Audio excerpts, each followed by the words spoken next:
Siyempre, okay mga bossing.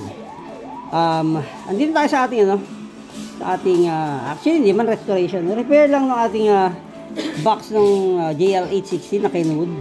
Kasi nga yung ilalim niya, bumuka na yung MDF niya, yung kanyang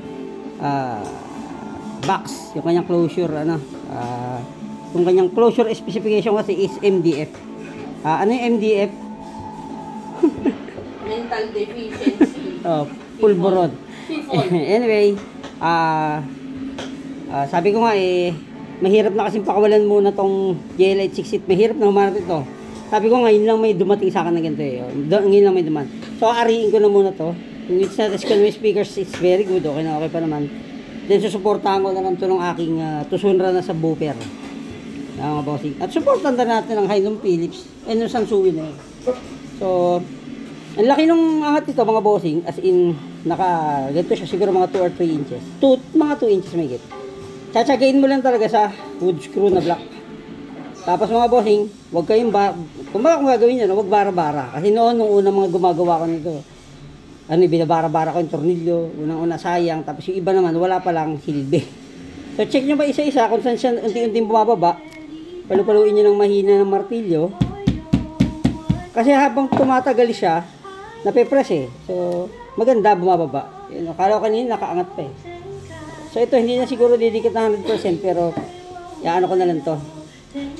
Lagyan na lang natin ng wood glue yan. Then, spray na lang ng brown. Siguro yung mga tinamaan. Para hindi halata.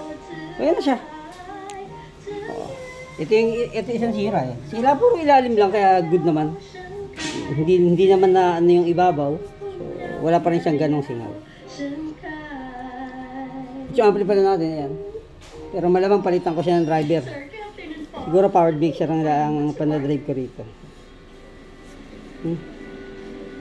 Diba? Pwede siya. Talagang tsatsagain nyo lang at ganda pa rin kakalabasan. Kaya dahil marami kayong mga wood screw na ganito, the black. Bibili Shopee or sa hardware. So, Shopee mura lang. 25 pesos, 100 pieces na. 2 piso isa yata sa mga bolts and nuts na stores. Okay? So, ganun lang basta tignan nyo kung saan, halimbawa, yung harap, nakaangat. Check nyo rin yung kabila kung may kakapitan na screw. Okay?